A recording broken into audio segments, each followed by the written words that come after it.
목사님을 사랑하신대요 라고 하는 그런 마음을, 기쁜 마음을, 축하하는 마음을 가득 담아서 얼마나 좋겠어요. 하나님께서 당신을 사랑하신다고 하니 얼마나 좋겠습니까 하는 마음으로 빛이 있으라 함께 덕담하도록 하겠습니다. 빛이 있으라. 얼굴에 만면의 미소를 띠고 옆에 있는 분들에게 한 분이라도 더 많은 분에게 덕담을 하는 우리 모두가 될 수 있기를 바랍니다. 오늘은요 사순절 둘째 주일입니다. 우리 구주 예수님께서 이제 마지막 공생의 마지막 40일간을 지내신 것에 대하여서 우리가 특별히 묵상하는 기간이 사순절의 기간이다라고 말씀을 드렸었죠. 그런데 또 마침 공교롭게도 오늘은 3일절이에요. 해서 96주년 되는 3일절이네요. 예. 광복 70주년 되는 광복의 해이기도 하고요. 3일 만세 운동을 한 지는 96년이 되는 날이기도 합니다. 해서 3일절이라고 하는 우리 민족의 아주 자랑스러운 역사, 세계 어디에서도 그 유래를 찾아볼 수 없는 아주 자랑스러운 역사를 가지고 있는 우리나라입니다. 이 3일절이 가지고 있는 기독교인으로서 바라보는 3일절, 기독교인의 측면에서 보는 3일절의 역사적 의미, 아울러서 오늘 사순절 둘째 주일에 오늘 본문 로마서 4장을 통해서 주신 하나님의 음성, 이것들을 통하여서 우리들 각자에게 성령의 교통하심을 따라서 나를 향하신 하나님의 뜻, 오늘을 살아가는 내가 어떻게 살아야 할지에 대한 하나님의 말씀하심, 이러한 것들을 들을 수 있는 복된 시간이 될 수 있기를 주님의 이름으로 축원합니다. 우선 3일절은요 3일 만세 운동이죠. 정확히 말하면 3일 만세 운동은 그 발단부터가 우리가 다시 한번 생각을 해봐야 됩니다. 그냥 오늘 갑자기 사람들이 이렇게 모여서 만세 운동을 한 것이 결코 아니고요. 일본이 우리나라에 이제 그 강점을 시작하면서 여러 가지 못된 짓들을 많이 시행을 했었죠. 러시아니 뭐 이런 또 중국인이 다 이제 우리나라에서 몰아내고 자기들 혼자 어떤 독자적인 어떤 그런 세력을 만들어서 우리나라를 전횡하는 그런 일들이 이제 있었고요. 그런 가운데 명성황후를 시해를 했죠. 일본의 우리 흔히 말하는 이제 그 깡패 집단이라고 하는 사람들을 들여보내가지고 궁궐을 마음대로 그냥 그렇게 하면서 이제 아무튼 참 부끄럽고도 안타까운 그런 일들을 이제 저지르고 말았습니다. 그런데 거기서 그치는 것이 아니라 고종 황제조차도 1월에 1919년도 1월에 그 독사를 하게 됩니다. 물론 고종 황제 독살설에 대해서는 여러 가지 이제 다른 이야기들도 있긴 합니다만은 그럼에도 불구하고 이제 여러 정황을 볼 때에 독살을 맞지 않겠는가라고 생각이 되어집니다. 1919년도에 그 사진이 하나 찍혀 있어요. 겨울에 이 고종 황제가 이제 그 집무실로 가기 위해서 그 뜰을 지나가는 사진이 하나 찍힌 것이 있습니다. 그런데 그 사진을 보면은 좀 이렇게 살이 좀 쪘다 싶은 정도일 뿐이지 뚱뚱하다가 아니라 좀 이제 살이 좀 부하다 싶은 정도이고요. 허리 하나 휘어지면서 꼿꼿하게 이렇게 서 있는 그런 모습입니다.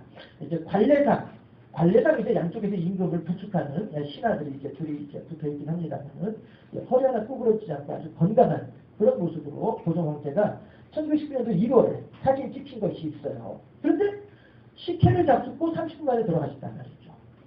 이거를 보더라도 독살이 맞겠다. 그 다음에 그 이제 염을 하잖아요. 황제 염을 시신이니까 염을 하는데 염을 하려고 하면서 이제 솜을 가지고 입안을 닦으려고 하다 보니까 혀가 다 녹아있어요. 이빨이 다 빠져가지고 이 식도에 걸려 있고요. 얼마나 독한 그 독을 사용을 했으면 시신이 그렇게까지 훼손됐을까 하는 것입니다. 목에서 이렇게 가슴까지 이렇게 시커먼 줄이 쭉 나 있는 그런 것도 보이고요. 그리고 고종 황제가 서거하고 난 뒤에 시녀, 궁중에서 일하는 시녀 두 사람이 갑자기 아무런 이유 없이 죽임을 당하는 일이 그런 사건이 벌어집니다.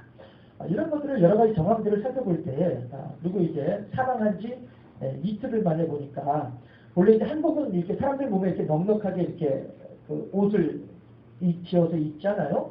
그런데 이틀이 돼서 염습을 하려고 이렇게 하다 보니까 그 바지를 벗기지 못해가지고 몸이 불어가지고요. 퉁 불어가지고 그 넉넉한 품에 그 바지를 벗기지 못해서 잘라냈다라고 하는 이야기도 합니다. 이런 여러 가지 정황들을 살펴볼 때 고종 황제가 독살 당한 것은 분명하겠구나 라고 이제 생각이 되어지는 것이고요. 그렇다면 그 독살은 누가 했는가? 예, 명정황후도 대놓고 칼로 이렇게 시해한 그런 무리들이 있었는데 말이죠. 어쨌든 이제 이런 이제 소문이 흉흉하게 이제 사람들에게 퍼져나가는 거예요. 그러면서 3월 3일에 고종 황제의 이제 발임이 있게 되는 날이 3월 3일이에요. 그런데 그때에 그 흉흉한 민심 사이에서 누가 움직이느냐 하면 기독교계에서는 이승훈 선생이라고 하는 분이 움직이고요. 천도교 쪽에서 동학 전봉준, 녹두장군 전봉준, 예, 그 사람으로부터 이제 시작된 이제 그 천도교에서 손병희라고 하는 사람이 이제 대표로 해서 두 사람이 무엇을 의논하느냐 하면, 그래, 우리 기독교와 당신네들 천도교와 우리가 함께 힘을 합쳐가지고 만세운동을 한번 일으켜보자 해서 이번 기회에 어차피 한양 땅에 고종 황제의 발인 때문에 많은 사람들이 모여올 것이니까 이번 기회에 우리가 한번 만세운동을 일으켜서 일본을 한번 쫓아내는데 한번 우리가 힘을 써보자. 이렇게 서로 간에 결의를 하는 거죠. 그런데 그때에 이제 만해 한용운이라고 하는, 예, 우리가 이제 시인으로 또 알려져 있는 이제 스님이 이제 거기에 동참을 하게 되는 거죠. 그래서 불교계에서 2명, 그 다음에 이제 천도교에서 14명, 15명인가요? 이렇게 하고 이제 기독교에서 16명 해서 33명의 민족 대표가 형성이 되는 것이죠. 그런데 우리들이 이제 흔히 알려져 있기로 이제 민족 대표가 33명이라고 이야기를 하지만은 이 3.1만세운동과 관련돼서 독립선언서를 이제 해외에 이제 넘겨주기도 하고요. 해외 언론에 넘겨주기도 하고 뭐 이렇게 또 그 다음에 3.1만세운동을 위해서 여러 가지 힘쓰고 했던, 비록 그 독립선언서에 민족대표라고 이름을 올리진 않았지만 3.1만세운동과 직접적으로 관련된 인물들이 우리나라 사람이 48명이에요. 그래서 민족대표를 48인이라고도 하고요. 그 다음에 스코필드라고 하는 외국인 선교사가 있습니다. 이 사람 또한 3.1만세운동에 상당히 깊이 관여하고 외국의 3.1만세운동과 일본의 잔악한 내용들을 이렇게 잔악당을 참상을 알리는 일에 아주 혁혁한 공을 세운 분이 스코필드라고 하는 선교사님이 있어요. 이분은 이제 1919년도에 그런 활발하게 활동을 하다가 결국 1920년도에 일본 당국에 의해서 강제 추방을 당했죠. 예. 해서 예, 그런 이제 일이 있어서 그 스코필드 선교사님까지 포함을 하게 되면 민족 대표가 49인이 이제 됩니다. 이 사람이 이제 그 스코필드 선교사이고요. 이분에 대해서 조금 더 우리가 좀 설명을 제가 좀 해드릴 필요가 있을 것 같은데, 본명은 이제 프랭크 윌리엄 스코필드라고 하는 이름이고요. 1889년도에 영국에서 태어났습니다. 하지만 국적은 캐나다 국적이에요. 우리나라 한국 이름으로는 스코필이라고 하는 이름으로 널리 알려져 있는 분이기도 하고요. 어렸을 때는 아주 가난하게 지냈으며 수학아비도 알았었어요. 여러 가지 어려운 역경을 이제 뚫고 고학을 해서 결국 이제 토론토 대학의 수의학 교수가 됩니다. 1914년도에. 그렇다고 한 게 이제 1916년도에 개신교 선교사 자격으로 기독교 선교사 자격과 더불어서 1916년도에 서울 세브란스 의학전문학교 교수로 이제 우리나라에 오게 됩니다. 해서 선교사로서 우리나라에 와서 교수로서 학생들을 가르치면서 세균학과 병리학을 이제 가르치면서 그렇게 하는 가운데 이제 민족 대표 중에 한 사람인 이강섭이라고 하는 분을 만나게 되는 거죠. 그러면서 이분과 더불어서 깊은 교제를 하는 중에 만세운동에 대해서도 이제 같이 깊이 관여하게 되는 그런 계기가 됩니다. 그래서 이제 이분이 만세운동 때 제암리 사건을, 제암리 교회에서 학살 사건을 잘 아시잖아요. 주변에 있는 여러 사람들을 다 교회 안으로 불러 모아놓고 거기다 대고 불을 지르고 그 다음에 불을 피해서 나오는 사람들을 총으로 쏘고 했던 그 제암리 사건인데요. 이 제암리 사건에 대해서 뭐라고 얘기하냐면은 적어도 23명이 총에 맞아 죽었으며 그들은 교회에 맞춰 불에 타 죽었다. 그리고 이것은 일본군 중위의 명령에 의한 것이었다. 이것이 1919년도에 이 스코필 선교사님이 예, 일본군 잔악 행위에 관한 보고서라고 해서 이제 쓴 선교사를 파송했으니까 파송한 단체에다가 선교 활동을 보고를 해야 되지 않겠어요? 그때 이제 이런 내용으로 보고를 하고 있습니다.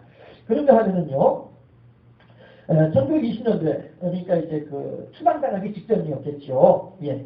뭐라고 쓰냐면은, 하루에도 수천 명의 조선인이 일본의 총칼 아래 목숨을 빼앗기고 재산을 약탈을 당하고 있습니다. 이것이 이제 미국 언론사에 보낸 기고문 중에 이런 내용이 있었던 거예요. 1919년도에 시작된 만세운동이 1920년도까지 이어졌다라는 것을 알 수가 있는 내용이고요. 얼마나 많은 민간인들이 참혹하게 이렇게 어려움을 겪었던가 하는 것을 알 수 있는 대목이기도 합니다. 그런가 하면요, 1926년도에 추방당한 상태에서 조선인들에게 보낸 편지 가운데 이런 내용도 있어요. 언젠가 조선 동포들을 만나기 위해 수입의 절반을 저축하고 있습니다. 독립의 희망을 잃지 마십시오. 이것이 1923년도에 보낸 편지 내용이고요. 26년도에는 큰 일을 이루고 이루지 못하는 것은 오직 여러분의 손에 달려 있습니다. 보세요. 우리 조선 사람들보다도 더 조선의 독립을 간곡하게 원했던 사람이 이 스코필드 선교사였다라고 하는 것을 알 수 있는 내용이죠. 그 다음에 이제 이 사람은 1958년도에 이승만 정권이 이제 서울대학교에 다시 이제 의과대학 교수로 이제 초빙을 하게 됩니다. 해서 이제 서울대학교, 그 다음에 연세대학교, 중앙대학교 등에서 교수로 일을 하면서 58년도부터 1970년도까지 그렇게 이제 일을 했고요. 이분의 이제 수양 손녀가 있습니다. 한국 사람이고요. 이분의 수양 손녀가 하는 말이 1970년도에 81세에 소천되는데요. 예. 그동안에도 이분은 두 군데의 고아원을 이제 계속 이제 지원을 하고 있었고요. 58년도에 한국에 들어오고 난 뒤에 계속 이제 고아원을 지원을 하고 있었고 10년 동안. 그리고 이제 당신은 가진 것이 없이 수양 손녀, 조선 한국 사람인 수양 손녀가 하는 말은 스코필 교수가 소천되는 그 당시에는 여권과 빈 지갑만 있을 뿐이었다. 이렇게 얘기해요. 한겨울에도 여름 양복을 이렇게 입고 다니고 말이죠. 예. 그렇게 하면서 받은 돈, 월급은 다 이렇게 고아원에 갖다 주고 또 가난한 사람들한테 나눠주고 이렇게 하고요. 우리나라에서 정운찬 국무총리 아시죠? 전직 총리인데 이분 같은 경우에도 이 스코필 교수님의 장학금을 받고서 공부했던 사람 가운데 한 사람이 정운찬 총리였습니다. 김만원 목사라고 하는 분이 계셔요. 스코필 문화재단 부이사장이라고 추모재단의 부이사장이라고 하는 분인데 이분이 뭐라고 증언을 하고 있느냐 하면 당시 선교사들은 일제의 만행을 알았지만 정치에 관여하지 않는다는 이유로 전면에 나서지 않았다. 이 말은 다시 말하면 너희 민족이니까 너희들이 알아서 해라. 나는 그저 하나님 말씀만 전하고 말겠다. 다른 선교사들은 그런 입장이었다고 하는 것이죠. 그러나 스코필드 선교사는 제암리는 수원 인근에 있는 지역이에요. 서울에서 한양에서 제암리까지 자전거를 타고 갔다는 거예요. 이게 보통 거리가 아니거든요. 네. 자전거를 타고 가서 일제의 만행을 세계에 알렸다. 이렇게 이제 스코필드 선교사에 대해서 이렇게 이제 소개를 하고 있습니다. 그런가 하면은요, 민족 대표 33인 혹은 그 중에 이제 16명이 기독교인이라고 말씀드렸습니다. 민족 대표 스코필드 선교사까지 포함해가지고 49인이라고 했을 때에는 27명이 기독교인이에요. 이게 무슨 이야기를 하겠습니까? 그만큼 하나님을 믿는 사람들이 3.1 만세운동에 전면에 나서서 그렇게 열심히 일을 했다라고 하는 것을 알 수가 있고요. 기록으로도 나와 있는 것이 뭐냐 하면 민간인의 집이 두 채가 소실이 됩니다. 이 3.1 만세운동을 진압하는 과정에서요. 그런데 교회는 47개 교회가 소실이 돼요. 그것만 보더라도 얼마나 많은 기독교인들이 3.1 만세운동에 적극적으로 참여했던가 하는 것을 알 수 있는 내용이죠. 다시 말해서 3.1 만세운동은 하나님을 의지하는 사람들이 하나님께 기도하면서 하나님을 향하여서 하나님의 공의와 정의가 있는 이 땅에 이 나라에 하수와 같이 물같이 흐르기를 바라는 마음으로 움직였던 아주 세계적인 유례가 없는 그런 기독교 운동이었다라고도 볼 수 있는 것이 3.1 만세운동이다 하는 것입니다. 그러나 안타깝게도 불구하고 그 27명의 민족 대표들 가운데 이른바 변절자가 있습니다. 그 변절자가 누구냐면 천도교에서는 최린이라고 하는 사람이고요. 우리 27명의 기독교인들 가운데는요. 박희도라고 하는 분하고 정순서라고 하는 분이에요. 박희도라고 하는 분은 이제 전도사로도 사역을 했었었고요. 나중에 이제 출판사 쪽으로 이제 바꾸어서 이제 사업을 하다가 학교도 세우고 이렇게 하고서 이제 나중에 사망을 하게 됐죠.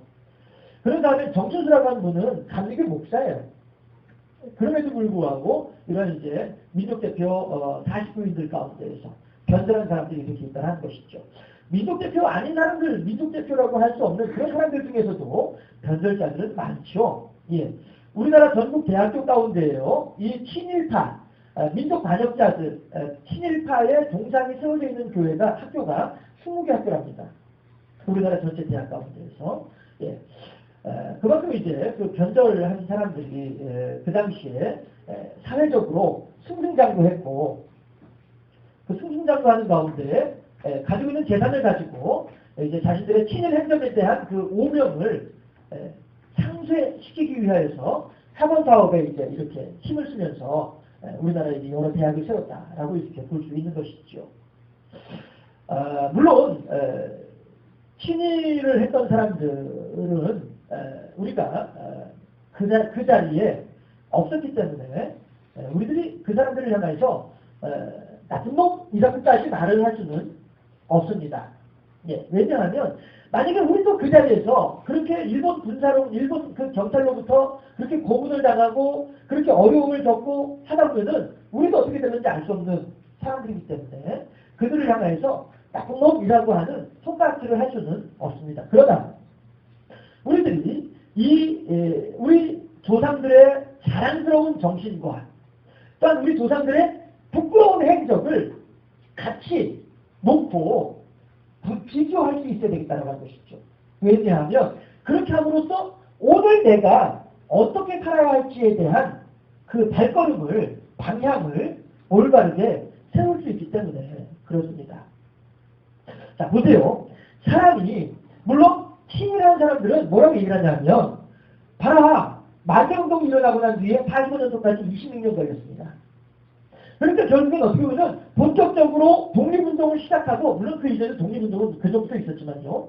본격적으로 민족적인 독립운동이 일어나고 난 뒤에도 26년이나 기다려서야 겨우 이 나라의 독립이 찾아올 수 있다는 것이죠.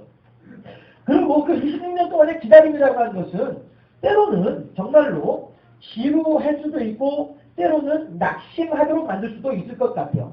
주여 어느 때까지니까? 어느 때까지 우리가 기다려야만 하겠나니까? 어느 때까지 우리가 참아야만 하겠나니까? 네, 그런 측면에서는 어느 정도 이해할 수도 있을 것 같긴 해요. 그러나 그럼에도 불구하고 우리가 한 가지 반드시 지켜야만 할 원칙이 있다는 것입니다.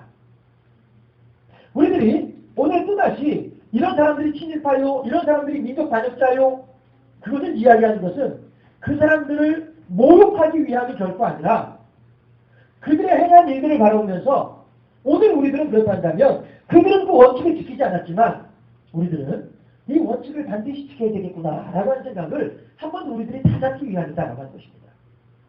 사방이 벽으로 가려박혀 있다 할지라도 그 안에 양초가 하나가 있고 그 양초에 불이 붙어 있다고 한다면 적어도 그 벽박 안은 그 사방으로 벽으로 가로막혀 있는 그런 그 공간만큼은 환한 불빛이 그 공간을 환히 비추게 되는 것처럼 말이죠.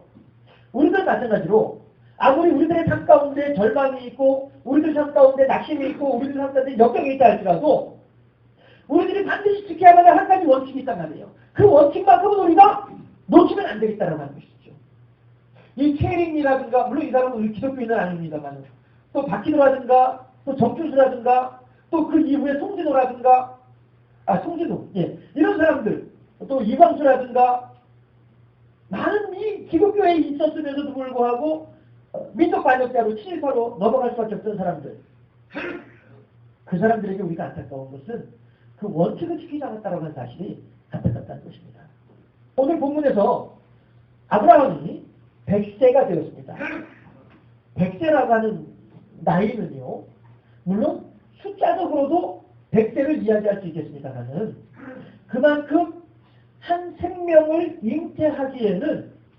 원천적으로 불가능하다라고 여겨지는 그러한 의미적인 나이란 말씀이죠.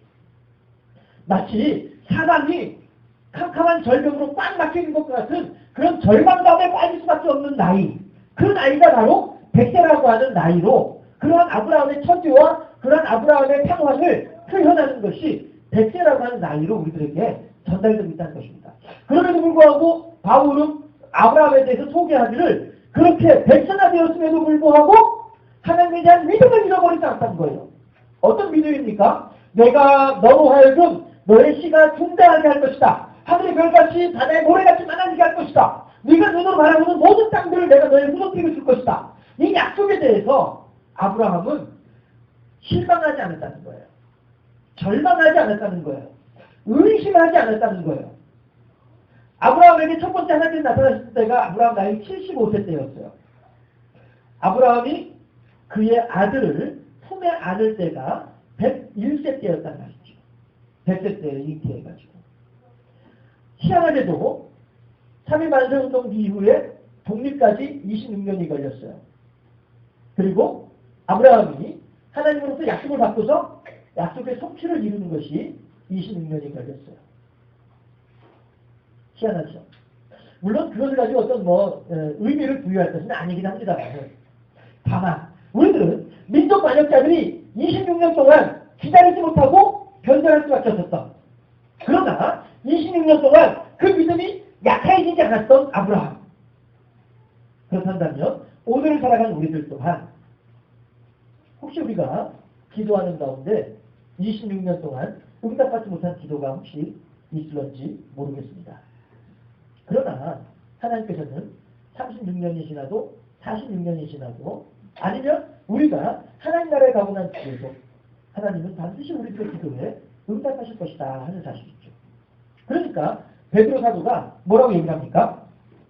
오늘 베드로 1장 7절에서 불로 연단하여도 없어질 금보다도 더 확실한 믿음을 가진 여러분들이요 라고 베드로 사도가 성도들을 격려하고 있다라고 하는 것입니다. 우리는 마찬가지로 이러한 원칙을 가지고 우리들의 삶 가운데 어떤 어려운 일이 있고 어떤 힘든 일들이 있다 할지라도 하나님을 향한 신뢰, 하나님을 향한 믿음, 하나님과 나 사이에서 지켜야 하는 원칙, 이거 하나만큼은 반드시 지켜내는 우리들의 삶이 되어야지 않겠는가 하는 것입니다.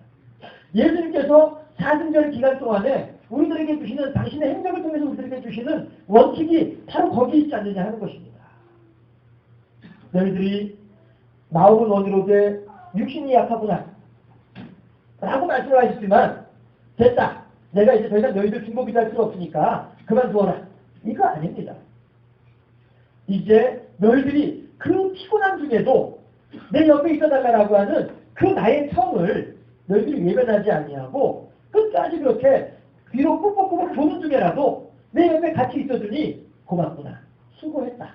이제 나의 기도도 끝났고 내 옆에 있자마자 너희들의 사명도 이제 끝이 났으니까 이제 돌아가서 편히 쉬자. 예수께서 하신 제 말씀은 그 내용이란 말이에요. 마음은 원이로되 육신이 약하도다. 이것은 제자들을 책망하는 말씀이 결코 아니란 말씀입니다. 우리도 마찬가지로 그렇게 제자들처럼 비록 꾹꾹꾹 조는 안에 있더라도 예수께서 너희들 여기 있어다오 라고 하신 부탁의 말씀을 끝까지 지켜냈던 제자들처럼 말이죠. 우리들도 26년 동안이나 하나님의 약속을 의지하고 내 몸에 있는 할례의 표를 보면서 하나님을 향한 신앙을 잃어버리지 아니하였던 아브라함처럼 말입니다. 사순절 둘째 주간에 3일절을 맞이하는 우리들로서 하나님께서 우리들 각자에게 어떤 음성을 주고 계실까요? 낙심하지 말자. 실망하지 말자. 의심하지 말자. 끝까지 소망을 붙잡자. 하나님께서 우리들에게 주시는 음성인 줄로 믿습니다. 기도하겠습니다.